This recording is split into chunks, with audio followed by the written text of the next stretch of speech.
Saudações a todos, sejam bem-vindos. Este é o podcast Bioética em Questão. Meu nome é Elion Gotti Neto e nós conversaremos um pouco sobre temas polêmicos da atualidade envolvendo questões sobre a vida, a morte, a saúde e a doença. Hoje eu gostaria de comentar com vocês a respeito de um artigo que saiu na revista First Things, uma das revistas que trata de cultura e religião na esfera pública mais conhecidas do mundo. O artigo foi escrito por Charles Camosy no dia 3 de agosto de 2017 e o título é Aprendendo com Charlie Gard. Charlie Gard é aquele bebezinho, que praticamente foi sentenciado à morte pela corte britânica a pedido de alguns médicos, isso mesmo, a pedido de alguns médicos que deviam estar lutando pela vida ao lado da família. Eles se colocaram contra a família. E o autor, Charles Camosy, é um professor associado de teologia na Universidade de Fordham e autor de um livro chamado Muito Caro para Tratar, Finitude, Tragédia e a Unidade de Terapia Intensiva Neonatal. Parece ser um livro muito interessante. Esse aí é uma leitura a ser feita. Mas eu vou traduzir um pouco do artigo e farei alguns comentários.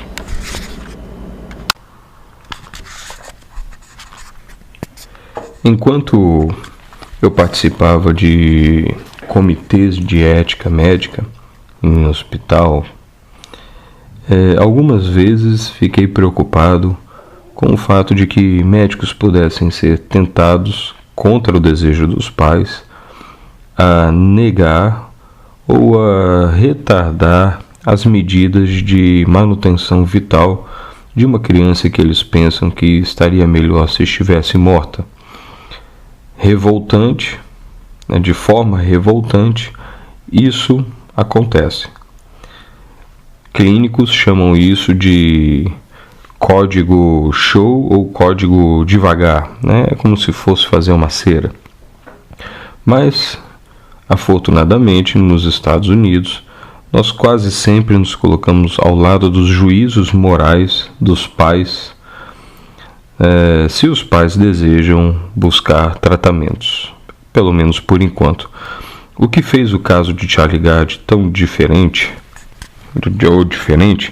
é que a equipe médica da Grã-Bretanha, o hospital e as cortes insistiram que o pequeno Charlie Gard fosse removido de seu ventilador, apesar do juízo ético de seus pais e apesar da boa vontade e da prontidão de equipes médicas nos Estados Unidos e em Roma em prover um tratamento experimental. Então isso chama muita atenção. Os pais queriam tentar algo, outras equipes médicas queriam tentar algo, mas como o Charles Camosy descreve aqui no artigo dele, como provavelmente a maioria de vocês já viu, entra o Estado e os médicos aliados ao Estado no papel de um tipo de tecnocracia estatal e proíbem os pais de tirar a criança do hospital e levá-la para um tratamento.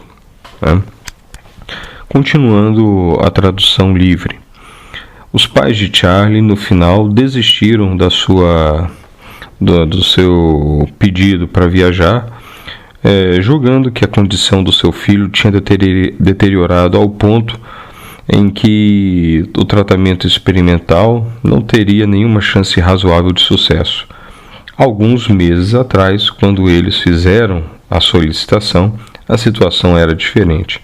Então tem o primeiro aforismo de Hipócrates, que nos lembra o seguinte: a situação ela é muito fugaz. A arte é longa, a vida é breve, a decisão é difícil e a situação é fugaz, o tempo corre muito rápido. E isso foi verdade no caso do Charlie Gard. Continuando a tradução, naquela época Charlie ainda tinha uma musculatura relativamente saudável, embora fraca, e um cérebro razoavelmente saudável para uma criança de sua idade. As perspectivas de tratamento eram melhores. Isso, ao menos, foi o juízo de muitos especialistas. Hospital Infantil, Hospital Pediátrico Bambino, em Roma, disse que a terapia experimental tinha uma forte evidência científica, ou um forte juízo científico por trás dela. Evidência é uma forma de dizer porque ainda tem muito pouco caso dessa doença para ser estudado.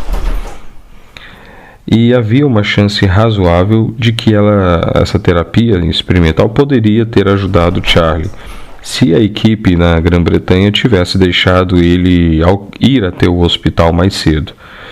A equipe do Hospital Bambino enfatizou que a doença de Charlie, a síndrome de depleção do DNA mitocondrial, uma encefalomiopatia, é extremamente rara e que cada caso dela deveria ser tratado como uma história única.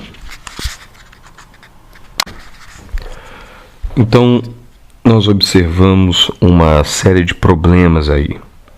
Uma doença rara, extremamente rara, no qual uma equipe médica, junto a um governo que acredita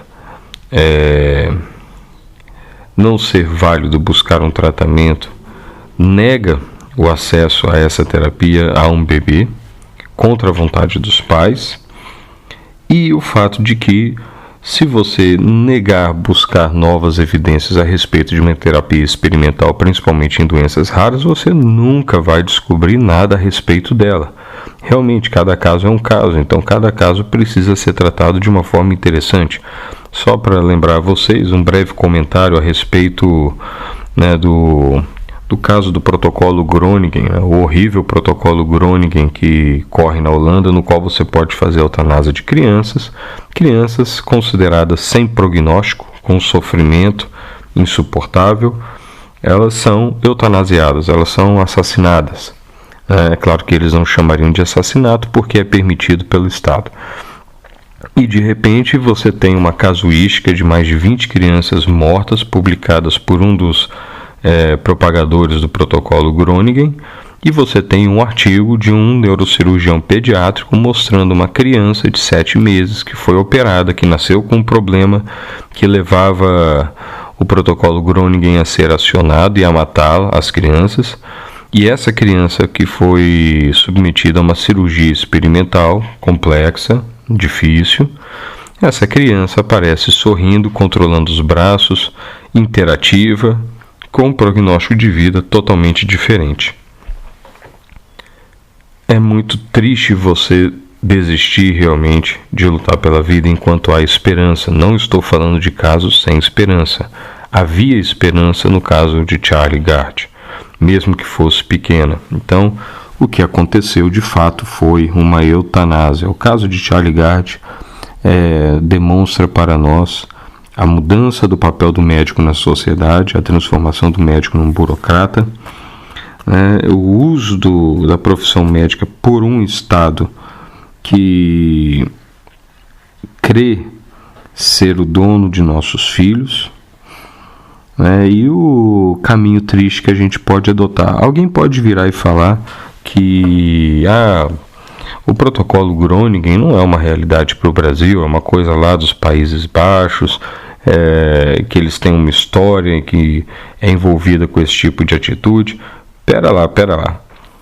O Conselho Federal de Medicina, na gestão anterior, tentou aprovar algo muito semelhante ao protocolo Groningen. Na verdade, eles só não falaram que o nome do protocolo era Groningen, mas os quesitos de eutanásia infantil eram os mesmos. Isso é muito triste, Então, veja bem, há médicos no Brasil que realmente já se renderam à cultura da morte.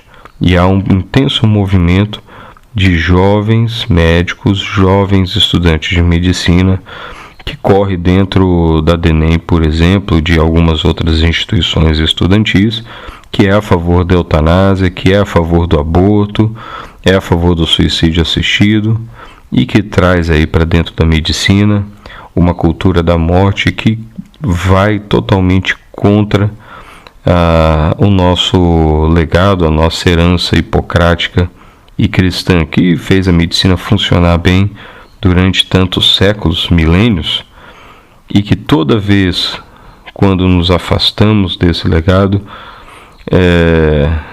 enfrentamos tantos problemas, tantos crimes, tanta má conduta ética profissional.